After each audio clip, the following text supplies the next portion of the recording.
São Francisco de Assis costumava dizer que o seu corpo era um doce jumentinho.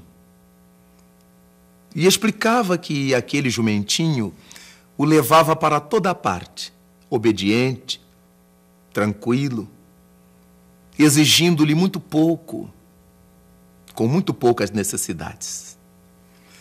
Quando pensamos nessa imagem criada por Francisco, de que o nosso corpo seria o nosso jumentinho, imaginamos que ele é o nosso instrumento de trabalho na Terra.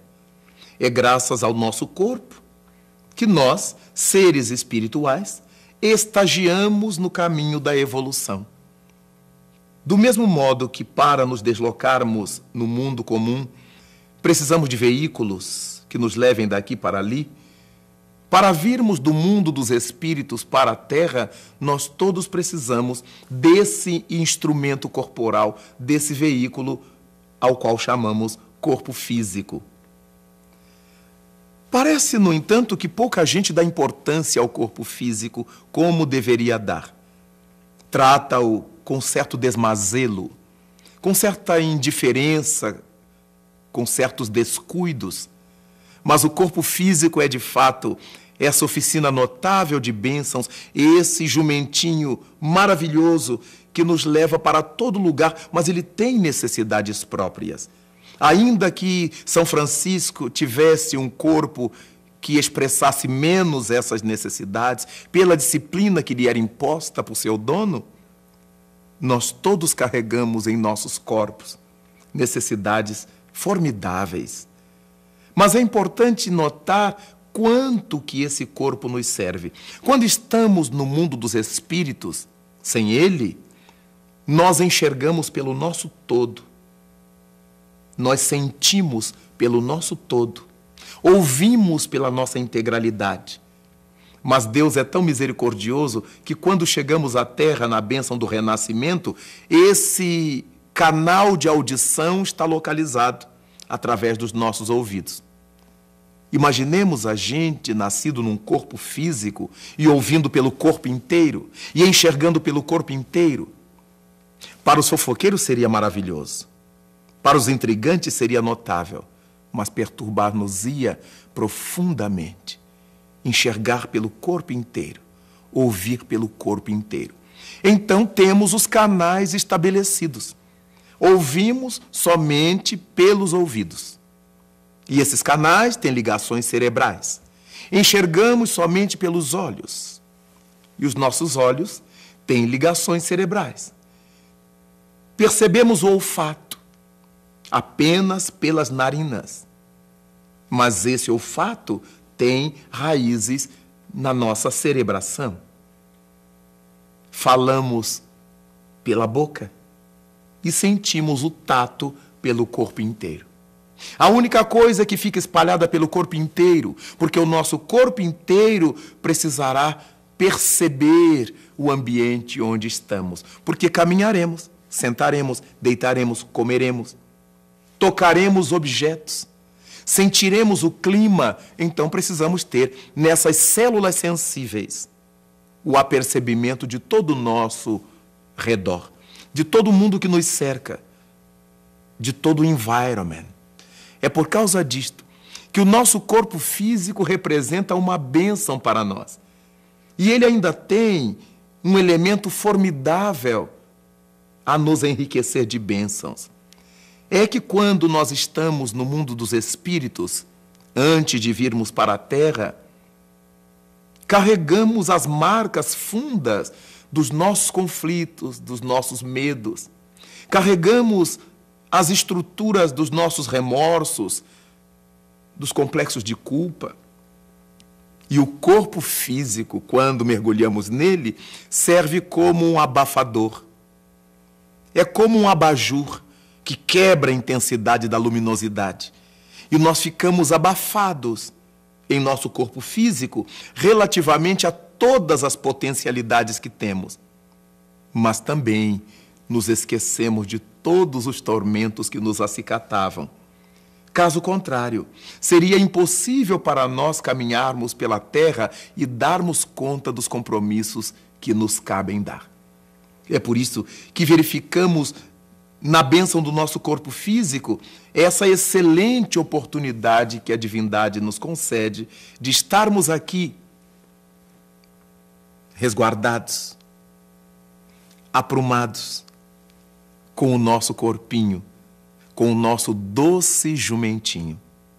Vale a pena nós pensarmos nesse corpo físico, dando a ele o de que ele necessita, as oportunidades que ele precisa ter. A boa alimentação, a boa nutrição, o trabalho para que ele se movimente, o repouso, que faz parte das leis de Deus. O corpo precisa de tudo na dosagem certa. Quando exorbitamos de uma forma ou de outra, sacrificamo-lo. E certamente ele finará a nossa existência terrestre mais cedo, porque o maltratando, morremos antes.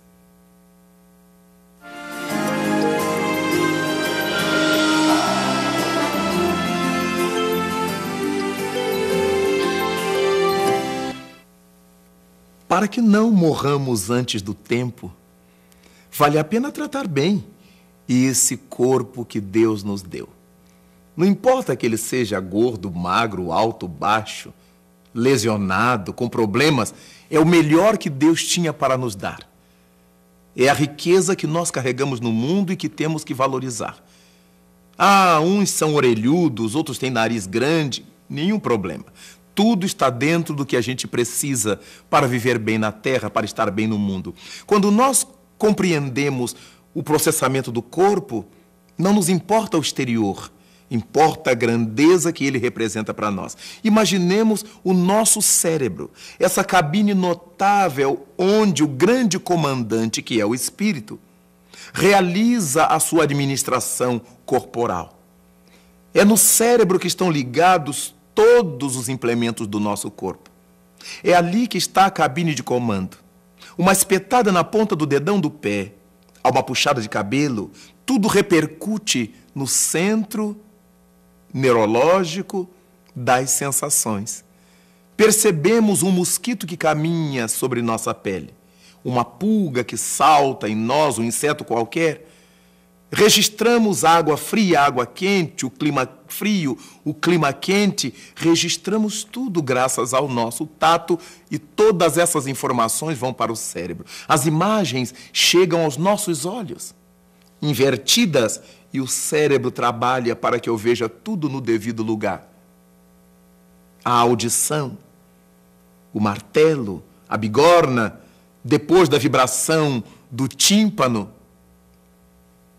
tudo isso fazendo com que as mensagens auditivas, as mensagens sonoras nos alcancem o cérebro e nós identifiquemos se é o zumbido de um inseto, se é uma moeda que caiu, se é a voz de fulano ou de Beltrano. Identificamos com perfeição. O nosso cérebro é um grande laboratório de informática, uma cabine de computadores onde todas as coisas são selecionadas por suas classes, categorias. Nós sabemos as vozes que nos são familiares e as que não nos são familiares, os sons que já conhecemos e aqueles que ignoramos.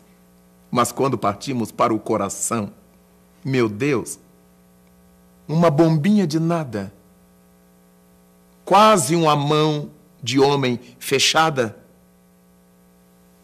que irriga todo o corpo, seja do tamanho que for esse corpo.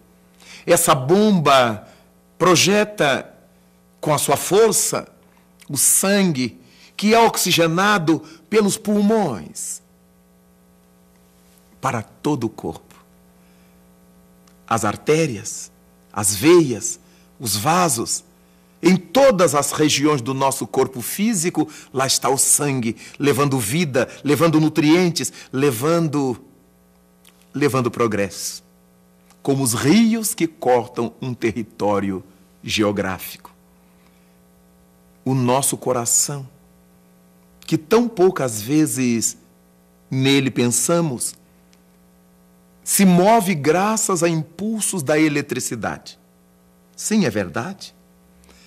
Um notável pesquisador, Dr. Riss, descobriu que o nosso coração, no seu movimento de sístole e de diástole, no seu batimento, é movido por eletricidade. O feixe de Riss é um feixe movido a eletricidade. É um feixe elétrico que existe em nosso músculo cardíaco, responsável por essa polarização, sístole, diástole. Quando isto não ocorre, o coração para. E nós saímos do corpo. Nós morremos. Esse músculo tão pequeno, tão forte, tão preciso, tão capaz, durante muito tempo no mundo foi tido como sendo o órgão da inteligência. Dizia-se que nós aprendemos as coisas através do coração. Até hoje nós falamos isto. Embora não acreditemos que seja através do coração, mas usamos tradicionalmente essas expressões. Eu sei de cor. Quando eu sei muito bem as coisas, eu digo que eu sei de coração. Eu sei de cor. Cor é de coração. Cor, cordis, do latim. Então, o coração é esse órgão tão importante que os antigos admitiam que é através dele que nós sabemos de todas as coisas, guardamos todas as informações. E quando gostamos de alguma coisa, eu guardo no coração pessoas, episódios, lembranças. Como é importante o nosso corpo, que nos leva para todo lugar. Só registramos a sua importância, lamentavelmente, quando ele nos falha. Na hora em que nos dói o peito e temos a sensação de que vamos morrer. Aí nos lembramos do corpo. Muitas vezes, nessa hora já será tarde demais. Enquanto somos jovens, maduros, ou mesmo na velhice, tratemos bem do nosso corpo, do nosso doce jumentinho, porque como quer que ele seja, é para nós todos, os que vivemos aqui no planeta, a grande bênção de Deus, a bênção do nosso corpo.